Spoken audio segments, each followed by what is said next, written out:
Good morning, everyone. Happy Tuesday. Welcome to Tuesday of this week, February the 11th. We're glad you're tuning in today. Listen, I woke up this morning. There's a little bit of snow on the ground. It was walking my dog and it was snowing.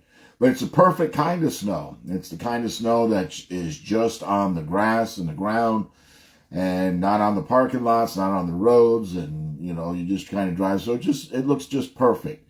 And by the way, it's going to be, I think, stopping real soon, and temperatures are above freezing, so it's not going to be anything that's bad. It's pretty to look at if you like snow, and not a whole lot of it. So, yeah, that's our day today. That's how we begin the day. The week goes on, and we got another storm coming in, but I think that's just going to be rain, so we're okay. Anyway, good Tuesday morning.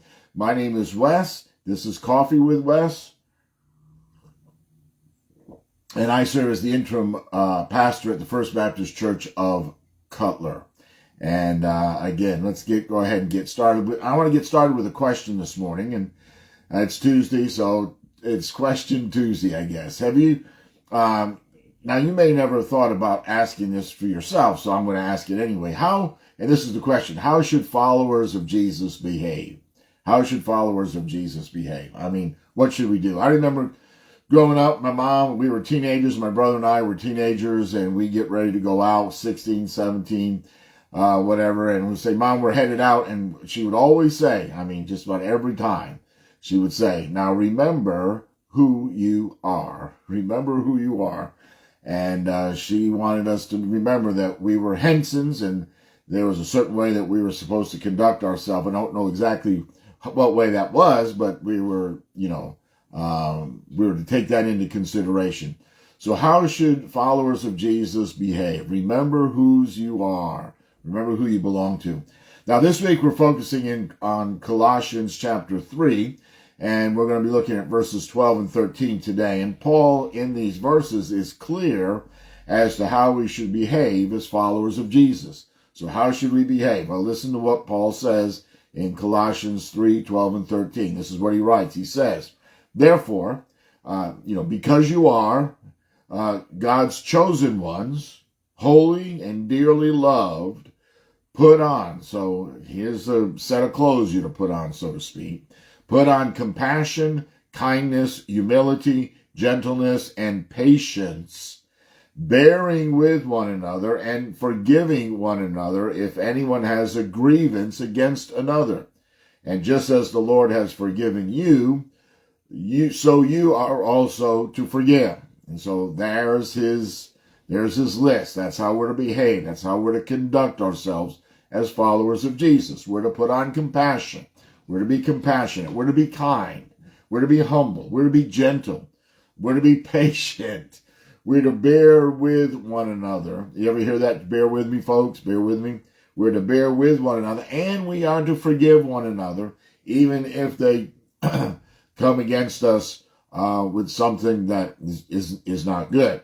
So that's what we're to put on. Notice that word in these verses. We're to put that on. And when you put on an outfit that you feel good in, when you put on a set of clothes that you feel good in, you like wearing the shacket, you like wearing the shirt and the pants, and everything fits just right and good, your attitude not only changes because you feel good about what you're wearing, but it also, and here's a key, it also radiates to those around you. And, they may see you and you're looking good and you're walking in and walking around, and, they may even compliment you a little bit on how you look and how comfortable you feel. And so as we put on the characteristics of Jesus, our attitude becomes more in line with the attitude of Jesus. We become more like him as we're compassionate, kind, and gentle, and patient, and forgiving, and bearing with one another. Hey, folks, that's the attitude of Jesus.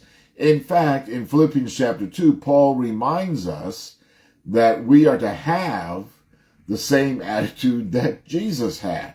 This is what he says in Philippians 2:6 and 7. Paul writes, though he was God, he did not think of equality with God as something to cling to. Instead, he gave up his divine privileges. He took the humble position of a slave and was born as a human being. And when he appeared in human form, he humbled himself in obedience to God and died a criminal's death on the cross. So we're to have that kind of attitude. What was the attitude that Jesus had? Well, he emptied himself. He didn't claim his privilege, didn't claim his position. He emptied himself. He humbled himself. And then thirdly, he obediently assumed the form of a servant. And that's the attitude that we're to have. Let me leave you with a thought for today on this Tuesday day that's kind of dreary and rainy, and I don't know what else. Make some sunshine as you go through your day. But here's the thought for today.